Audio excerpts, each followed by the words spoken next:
Okay, guys, welcome to the Futark rune course. This course is obviously going to be about the runes. However, it's also going to be about developing your intuition.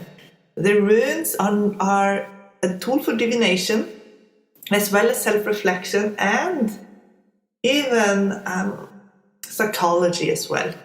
For example, you can look at a rune and find out what is it about this situation that is triggering to me, and then you can pick a rune and look at it and even carry it with you and let it speak to you throughout the day, what it is subconsciously that is triggering, and it's always something a little bit different than maybe what you first thought it was.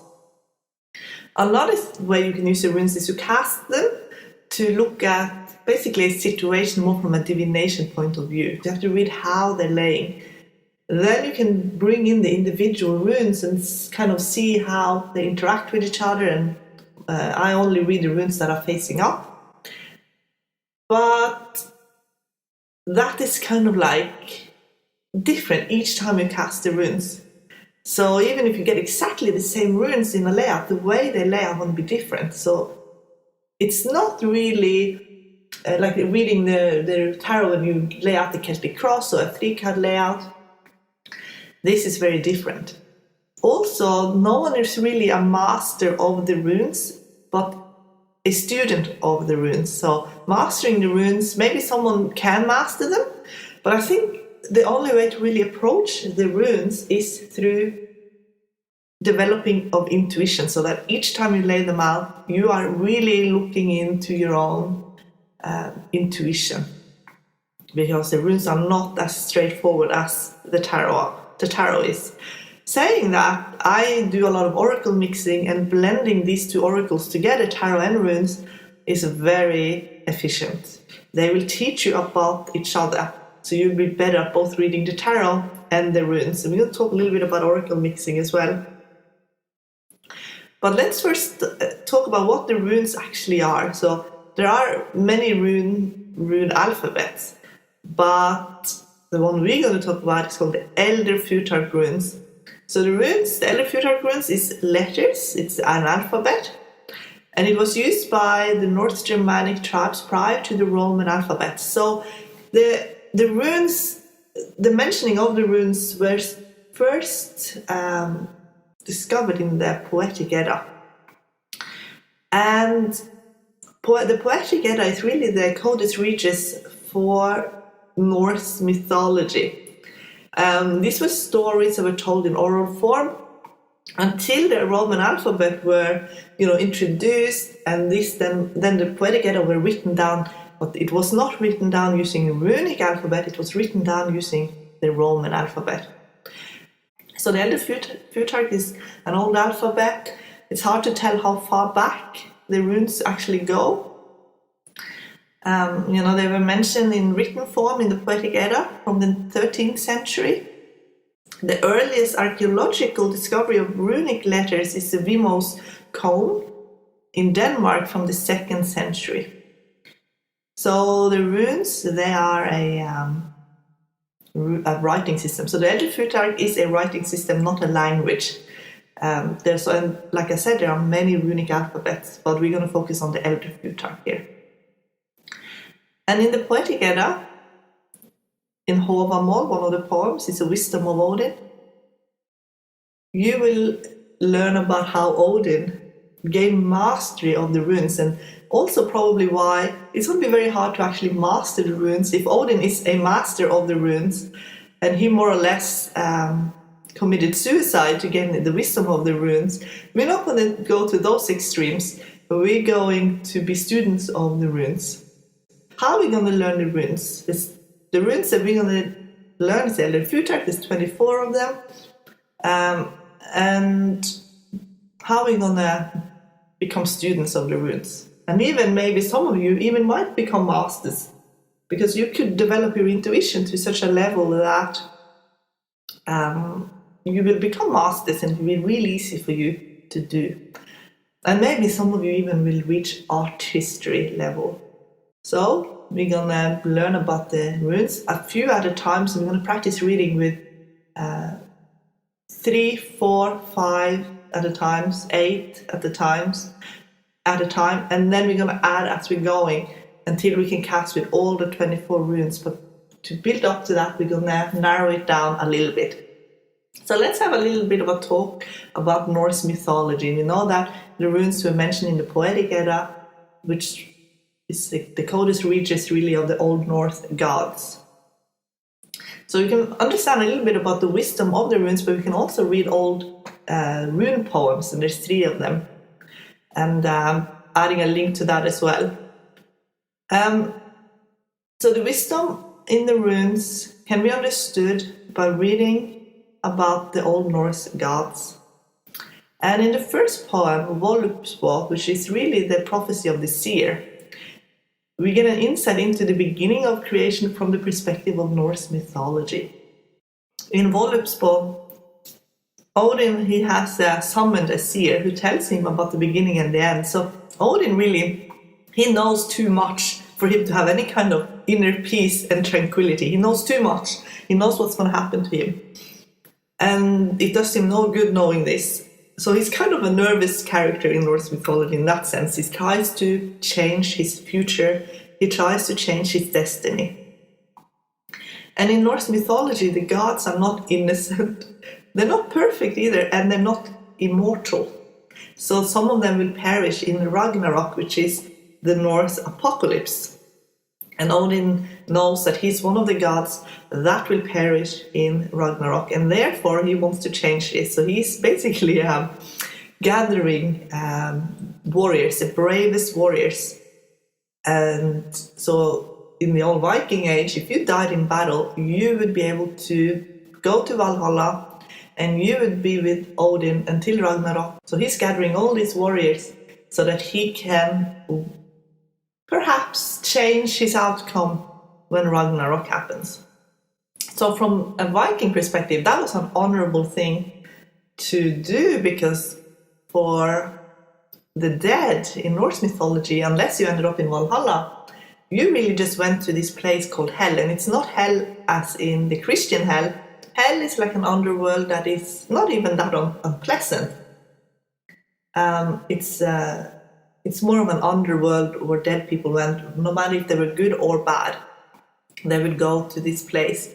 And it wasn't maybe not as prestige as the Valhalla, because the gods are really very hierarchical. And even how the gods kind of as tribes are described through a hierarchy.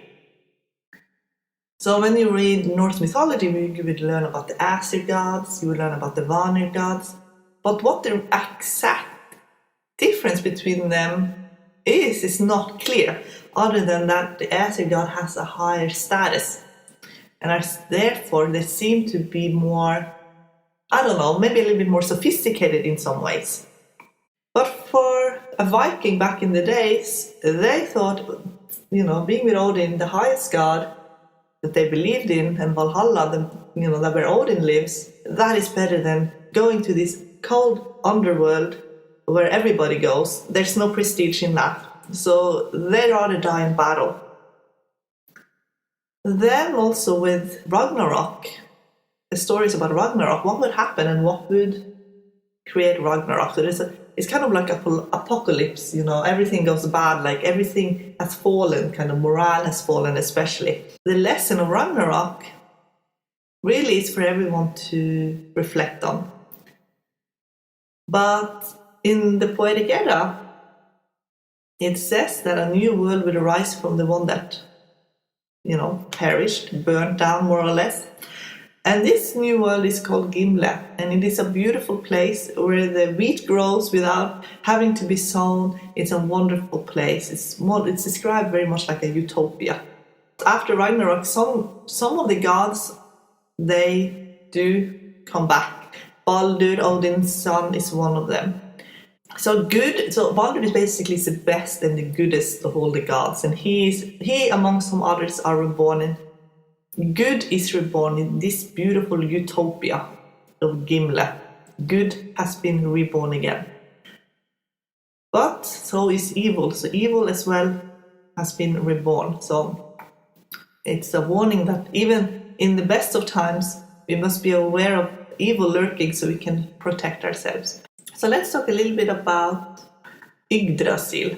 Yggdrasil is the world tree that holds all the planes of existence, of realms together, according to Norse mythology. And so there are 9 worlds altogether.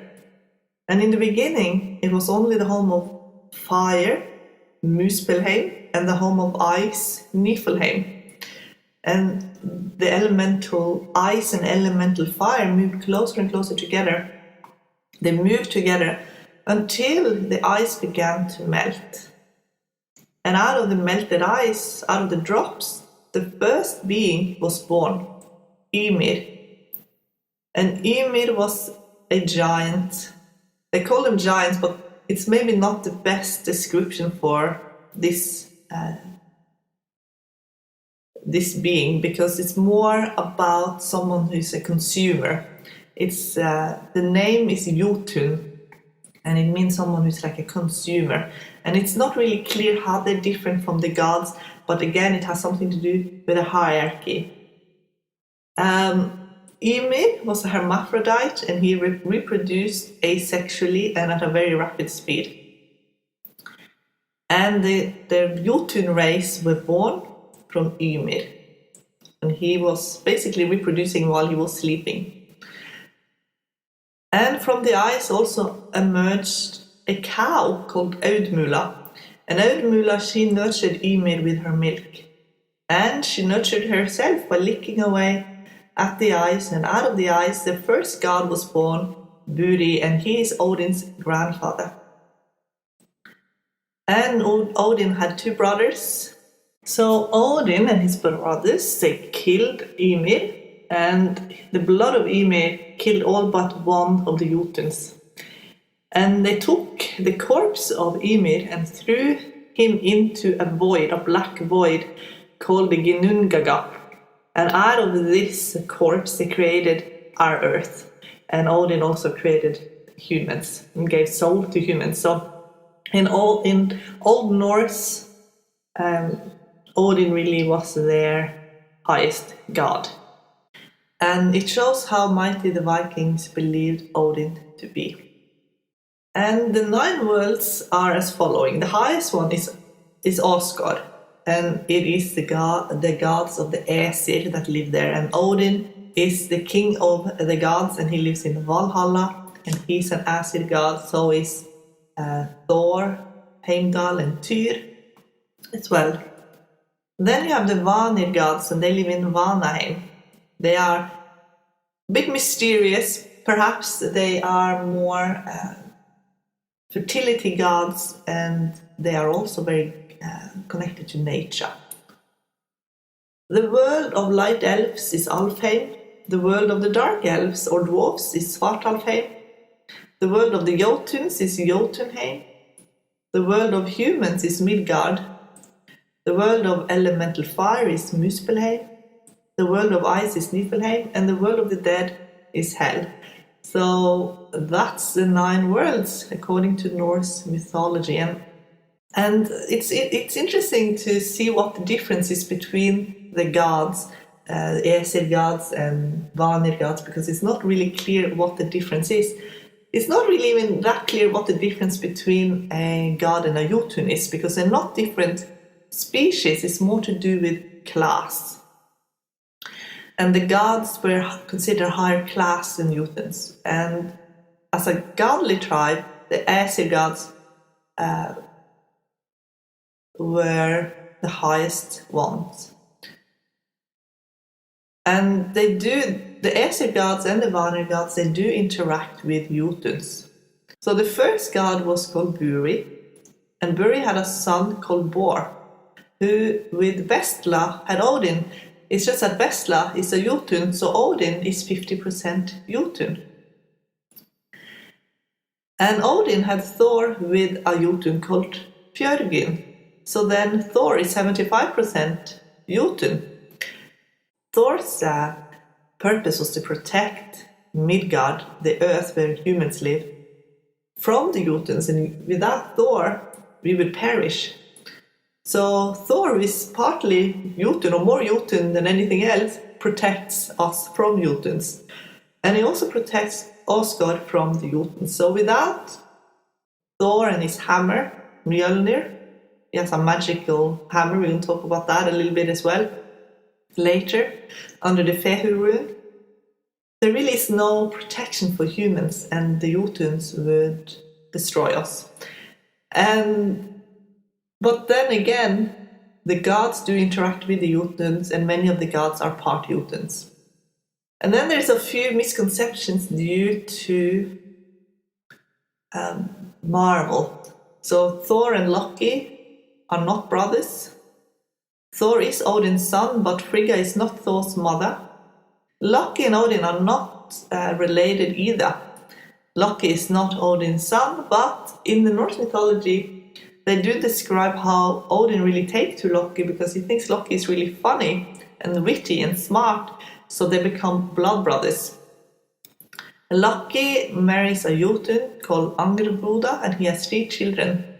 With her, he has the wolf Fenrir, the Midgard serpent Jormungandr, and the goddess of the underworld, Hela, who lives in hell with all the dead. And Loki also shapeshifted into a mare, and he had a horse. He actually had a foal called Sleipnir, who grows up to be Odin's horse, and Sleipnir has 8 legs. To understand Norse mythology, it is best to read the original text, but keep in mind these are most likely metaphors, and if you read it from that point of view that it is a metaphor, and also if you translate the names, so all the names often mean something, so that gives the stories meaning. That if you don't translate the name, could be completely lost to the person who's reading them.